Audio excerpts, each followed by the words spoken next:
हमारे साथ मोपा के जॉइंट सेक्रेटरी अनिल छतरा बने हुए हैं। अनिल जी नमस्कार। और अगर ओवरऑल रबी की बुआई देखें तो 10% की बढ़त है पिछले साल के मुकाबले, और सरसों में हमने 4% का इजाफा यहाँ पर आता हुआ देखा है। किस तरह से आप देखते हैं ओवरऑल बुआई के नंबर्स, क्या एक्सपेक्टेशन है और एमएसपी का क्या एक्चुअल इम्पैक्ट हमने ऑन ग्राउंड आता हुआ देखा है? सरसों का एमएसपी पूरे साल जो 2024 का एमएसपी थी 5,950, सरसों पूरे साल एमएसपी से ऊपर बिकी और गवर्नमेंट ने उसके बाद 250 रुपए बढ़ा भी दिए। 2025 के लिए 6200 रुपए की एमएसपी करी, तो बिजाई बढ़ी है। अभी तक गवर्नमेंट की 28/11 तक 77 लाख हेक्टेयर में सोइंग हुई है। लास्ट ईयर ये 73 लाख हेक्टेयर में हुई थी, तो करीब करीब 4% ज्यादा है। पर एंड जब रिजल्ट आएगा तो मुझे लगता है कि 6 से 7% की सोइंग ऑल इंडिया में ज्यादा होगी मस्टर्ड की। और ओवरऑल फसल कितनी देखते हैं आप जी? ओवरऑल फसल क्या रह सकती है? फसल बढ़िया रहेगी। लास्ट ईयर 111 लाख टन की फसल मोपा और कोइट ने दी थी आगरा सेमिनार में। आने वाले टाइम में मुझे लगता है कि फसल इससे ऊपर ही आएगी। 115 से 120 लाख टन के आसपास नई क्रॉप आनी चाहिए आने वाले साल के लिए। जी ओके। साथ ही साथ किस तरह का स्टॉक देखते हैं अब मार्केट्स में, और क्या आपको लगता है आने वाले समय के लिए वो पर्याप्त रहेगा? देखो, 1 दिसंबर को 23 लाख टन का स्टॉक है। 8 लाख टन की क्रैशिंग हो रही है। सरसों के सारे प्रोडक्ट, सरसों का तेल, सरसों की खल और सरसों की डीओसी, तीनों में डिमांड बराबर बनी हुई है। तो मुझे लगता है कि अगर कहीं पे भी 2-4-5 लाख टन का माल रुक गया, किसी भी तरीके से किसान ने रोक लिया या किसी इंडस्ट्री व्यापारी ने रोक लिया, तो थोड़ी सी एसएनडी टाइट रहेगी। 15-20 दिन हमको एसएनडी टाइट देखने को मिलेगी, लेकिन फरवरी के मध्य में नई सरसों की आवक जब शुरू होगी तो फिर उसका एसएनडी पे फर्क नहीं पड़ेगा, फिर नई अराइवल पे डिपेंड हो जाएंगे।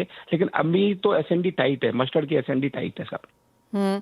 अनिल जी, किस तरह से आप देखते हैं डिमांड आगे जाता हुआ, क्योंकि सरसों ऑलमोस्ट पूरा साल प्रीमियम पे यहाँ पर कारोबार किया और जैसे आपने कहा शायद एमएसपी के ऊपर भी लगातार स्ट्रांगली बना रहा। किस तरह की डिमांड आएगी, क्योंकि सर्दियों में हम देखते हैं कि सरसों की डिमांड, कच्ची घनी अब एक बहुत स्ट्रांग मार्केट अपने आप में हो चुका है, तो किस तरह की मांग और किस तरह के प्राइसेस आने वाले 2-3 महीने में रह सकते हैं?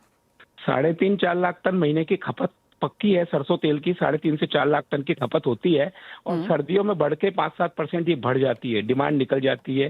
पंजाब, हरियाणा, हिमाचल सब तरफ से ये डिमांड बढ़ के आती है, तो डिमांड बनी रहेगी और आने वाले टाइम में इसमें मद्दी देखने को नहीं मिलेगी। इस लेवल का माल बिकता रहेगा।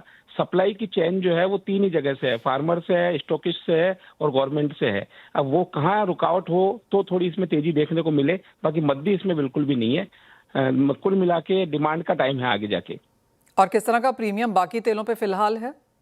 अभी 20 रुपए किलो का प्रीमियम चल रहा है। 125 रुपए किलो दूसरे तेल है, सोया और पाम। मस्टर्ड तेल का भाव 145-46 रुपए किलो चल रहा है। तो 20 से 21 रुपए किलो प्रीमियम पे तेल बिक रहा है अभी मस्टर्ड का। जो बीच में 40 रुपए किलो प्रीमियम तक बिका था, वो 20 रुपए किलो प्रीमियम तक है तेल। अनिल जी, साथ ही साथ जो कोल्ड प्रेस्ड है, जो कच्ची घनी है, क्या वो बाजार बढ़ता हुआ नजर आया है? क्या कंजम्पशन डिमांड ओवरऑल अगर हम देखें साल दर साल, तो वो किस तरह की है? हर साल कच्ची घानी कोविड के बाद में हर साल कच्ची घानी की डिमांड 10 से 15% बढ़ रही है और आने वाले टाइम में और बढ़ेगी। मतलब कच्ची घानी पे फुल डिपेंडेड है लोग और 15% की डिमांड और बढ़नी चाहिए आने वाले टाइम में। और मार्जिन कैसे हैं अनिल जी? हाँ जी। मार्जिन नहीं है। मार्जिन मान लो आप डिस्पैरिटी पे ही काम चल रहा है। पैरिटी बिठानी पड़ती है, पैरिटी बैठ नहीं रही है। मार्जिन इसलिए नहीं है कि दूसरे तेल बहुत नीचे है। 125 रुपए किलो के तेल है, उसमें जब तक ड्यूटी नहीं बढ़ेगी तो इसमें पैरिटी नहीं आएगी। Point taken. Anil ji, as always बहुत शुक्रिया साथ जुड़ने के लिए और बहुत इत्मीनान से डिटेल में हमें समझाने के लिए कि सरसों के